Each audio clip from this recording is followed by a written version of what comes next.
Hi, my name is Tammy Trung. I'm an incoming freshman at Emory University, class of 2030, and I think the most important aspect about design is the background that it holds. So, for example, the architecture or design is trying to benefit and what it's trying to do related to the community and the people who are actually using it, if it's actually connected to the background of those people and actually benefiting them. So, for example, I am a Vietnamese American, so I grew up at my local Buddhist temple, and we have a lot of, Asian heritage inspired architectural and design components, such as, those large arches down halls, brick style roofing, and, intricate floor designs. These things that I associate with Asian heritage in my culture, my religion, my community at home because I've seen these elements and they sense that connection to that background that I hold to myself. I think this is similar in workplaces and study places as well. So, for example, universities and stuff, they want to create an environment that students actually want to study in, students actually want to learn in. So, a lot of these universities are try to do more modern designs, so it may include modern art in order to evaluate and encourage more creativity, abstraction of art in order to encourage more critical thinking and a more diverse mindset, especially with universities when there's such a diverse student population.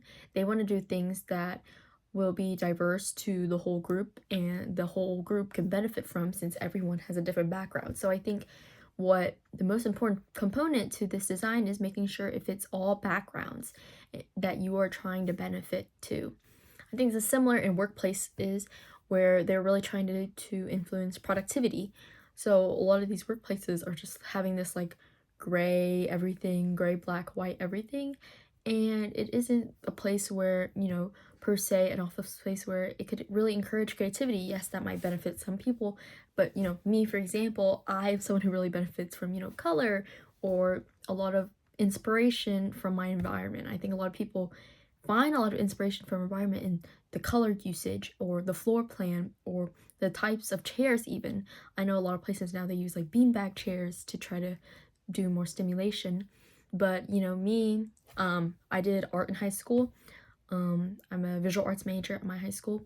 So I'm someone who really values abstract art. That's what I did the most of was abstract art, and I would give that to I've done stuff for my house, I've done stuff for other people's houses because abstract art is something that really encourages that creativity and it allows for all backgrounds.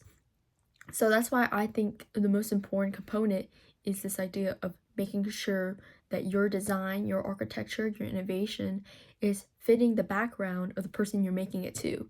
If you're making something that doesn't fit them, that isn't going to work for them because you didn't think about who they were as a person, it's not going to be beneficial to that group of people. So, again, you really want to reflect on these diverse student bodies, on these diverse workplaces in order to strengthen what the actual needs are. So, especially, like workplaces, they need teamwork. So, what are you going to design? You're going to design, large tables that allow for open discussion, and you're going to build like the little pods that a lot of buildings do to try to increase like single person productivity. So all of these companies and all of these different workplaces are tailoring different things in order to try to increase their goal of productivity for a successful company. Same thing with universities when they're trying to do all these different like seating situations. So a lot of them now have like open seating for community and group studies and rooms, and then they have like solo pods for studying as well, that these colleges are trying to find the background of their students. So they try to see how many students like individual studying, how many students like group studying, and then they can adjust towards that. So I think all these schools really value, and all these workplaces really value how much the importance is of the background of everyone that they're trying to implement to in order to have successful design. Thank you so much.